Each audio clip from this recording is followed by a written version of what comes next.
तो exercise 13.1 question number 5 की अगर हम बात करें तो यहाँ पे लिखा हुआ है एक हेमिस्फेरिकल डिप्रेशन है।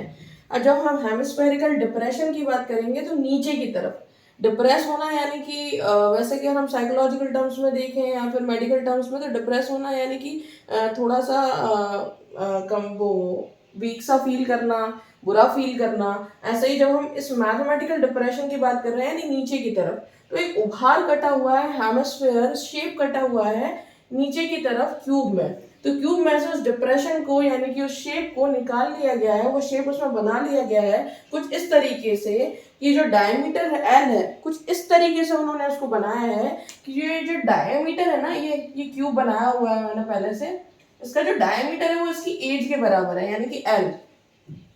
इन्होंने क्या बोला है कि डायमीटर एल जो है वो किसके बराबर है, क्यूब की एज के बराबर है। यानी इस क्यूब की जो साइड एज की बात करें तो जो साइड है वो इसके डायमीटर के बराबर होगी। इस तरीके से इसको काटा गया है। ये बोल रहे हैं determine the surface area of the remaining solid. अब कितना सॉलिड बचा है वो सरफेस एरिया फाइंड आउट कीजिए।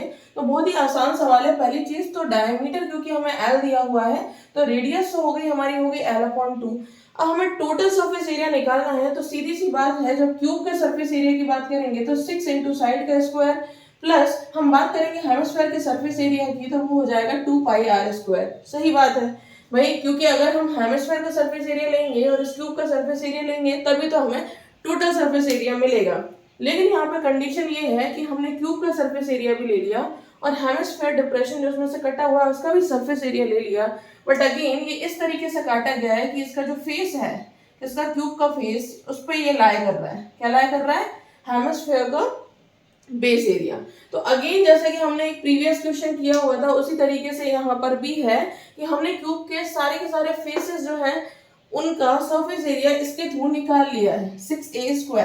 तो यानी कि ये जो कि एक इसका जो सर्कुलर एरिया है, सर्कुलर बेस जो है, क्योंकि उसके वन ऑफ द फेस पे लाई कर रहा है और उसकी एज के बराबर ही है तो वो रिपीट हो जाएगा। उस रिपीटेशन से बचाने के लिए हम सर्कल के एरिया को, सर्कुलर बेस जो है ना उसके एरिया को हम उसमें से हटा देंगे ताकि ओवरलैपिंग को नेग्लेक्ट किया जा सके। डबल जो टाइम्स एरिया कैलकुलेट हो जाएगा उसको नेग्लेक्ट किया जा सके। तो इस तरीके से हमने किया। ये हो गया 6a², ये हो गया हमारा प्लस πr²। 2πr² में से πr² कैंसिल आउट हो गया। नाउ ए किसके बराबर है, एल के बराबर। ठीक है ना, ए मतलब एल, यहाँ पर ए यानी साइड की वैल्यू क्या है, एल ही दी हुई है उन्होंने, प्लस πr²। पाई की बात करूं तो यहाँ पर हमारा हो गया कितना, इट इज 22/7 और रेडियस जो है वो कितनी है हमारी, it is L/2।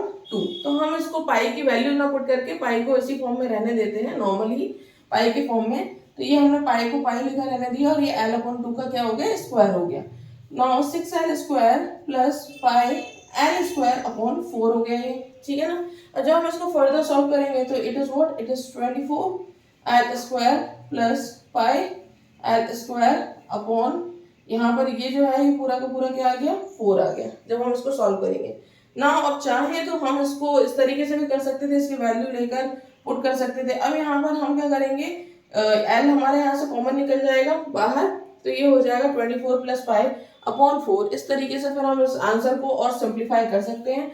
But finally जो सॉल्व होगा वो ये होगा और टोटल सरफेस एरिया जो होगा वो इस तरीके से कुछ निकलेगा।